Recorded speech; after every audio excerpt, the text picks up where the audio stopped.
Hello mga kol, welcome back na naman dito sa ating YouTube channel. For today's video mga kol, pakita natin yung ating bagong finished na unit, yung ating latest na multi-cab DA16T 4x4 automatic transmission with RO6A engine VVT 12 valve. So ito yung pinaka-latest ngayon na multi-cab mga kol. So check natin mga kol, din tapusin natin yung video para malaman natin kung magkano ang presyo sa ganitong unit. Makita natin dito mga kol, naglagay tayo ng stainless na bumper sa harap, fully tinted. Ito yung pintura, ito yung gusto ng ating client. Tapos, meron tayong fog lamp dito. Makita natin dito mga kol, ordinary yung side mirror, meron siyang visor. Tapos dito, naka 13 inches na mud terrain tire tayo mga kol. Tapos fully undercut yung unit natin. Kinulayan din natin yung kanyang caliper ng color red. Then yung ating mags is race design. So, napaganda. Tapos, dito sa gilid, naglagay tayo ng stainless na guard dito. Tapos, dito, naglagay tayo ng full canopy. Then, with cover. Then, yung kagandahan nito is pwede natin tanggalin para hindi mainit. Yan. So, foldable siya mga kol.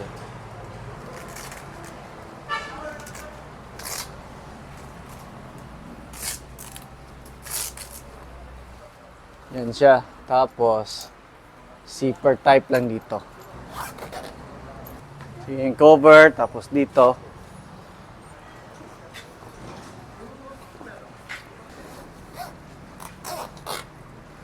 So, yan yung full canopy natin pag naka-fold yung ating cover dito sa gilid. Stainless dito, tapos pwede natin sandigan.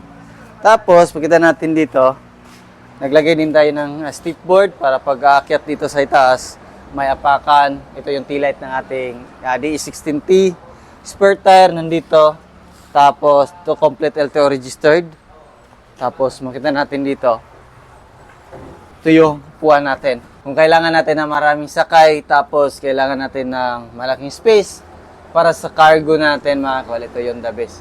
DA16T. Tapos, yung kagandahan nito, bakit nasabi namin na maganda? Kasi nakamoli ito. Pakita natin. Nakamoli ito mga kol, design talaga na pang cargo kasi nakamoli, hindi siya coil spring. Yan, so na-try namin to, kinargahan namin ng nasa 1,500 kilos, medyo ano na lang, walang clearance dito. Ang standard nito sa Japan is nasa 350 kilos, pero kung kailangan nyo ng mas mataas-taas, kaya siya, pero hindi na masyado advisable para dito. Kasi na-try namin to 1,600 kilos. 60 sack na bigas yung tag 25 kilos. Kaya ng makina, pero dito sa Mulye, medyo hindi na kinaya. So, na-travel pa namin ng mga 5 kilometer kasi malapit lang naman yung pinagdalhan namin sa mga bigas. Dito naman sa loob mga kol, makita natin yung kanyang door pads. Tapos meron siyang extra lagayan. Ito yung handle. Tapos naka-power window na yung harap natin mga kol. Kita natin, steering wheel, stock. Naka 7 inches touchscreen stereo with reverse camera, handbrake, shifter, automatic. Meron tayong cup holder and bottle holder dito, glove box. Then, kung makita natin, ito yung design na napili ng ating client sa kanyang seat cover. Napaganda. Start natin yung makina. Dito naman, makita natin yung ating fog lamp switch, headlight adjuster, din yung ating 4x4 switch. Start natin. Ayun, tapos on natin yung aircon kasi medyo mainit yung panahon natin dito sa Carmen, Davao del Norte ngayon mga kol. Yan, with aircon na, lamig na. Yan, tapos power window, function lahat. Yan, taas and baba, function. Then naglagay tayo ng dashcam dito mga kol. Tapos yan, ilaw, goods, function lahat. Then, silipin natin kung ano yung dito sa ilalim na upuan.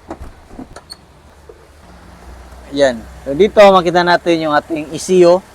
Tapos, yung ating main fuse box, condenser or aircon condenser, yung ating radiator, tapos dipstick nandiyon. So, sa engine oil natin yung color yellow. Diyan natin makita. Tapos, ito yung ating windshield washer reservoir. Dito naman sa kabila mga kol, silipin natin. Dito natin makita yung ating jack, pero lagyan pa natin to. Radiator cap, coolant reservoir. Then, dito tayo mag-refill ng ating engine oil. So yan yung setup natin ngayon mga kol. Yung presyo nito is nasa 380,000 all in, kasama na yung upgrade sa ating unit. So kung gusto nyo mag-order ng ganito, visit lang kayo sa ating shop sa Purok 2A Barangay sa Toninyo, Carmen, Davao del Norte, or contact sa ating contact number na 0917-8252-412. So hindi nakakaalam, nag-accept din tayo ng repair and maintenance dito, under chassis repair, engine overhauling, heavy PMS, then undercoating, then nag-accept din tayo ng install ng mga rooftop tent and awning tent kung mahilig kayo sa overlanding mga kol. So yan lang siguro yung ating vlog for today. Maraming salamat sa inyong patuloy na pagsubaybay. Sa bago lang sa ating channel, don't forget to like, share, and subscribe, and click na rin yung notification bell para updated kayo sa ating next video upload kagaya nito. Ingat po mga kol, and bye-bye. God bless sa ating lahat.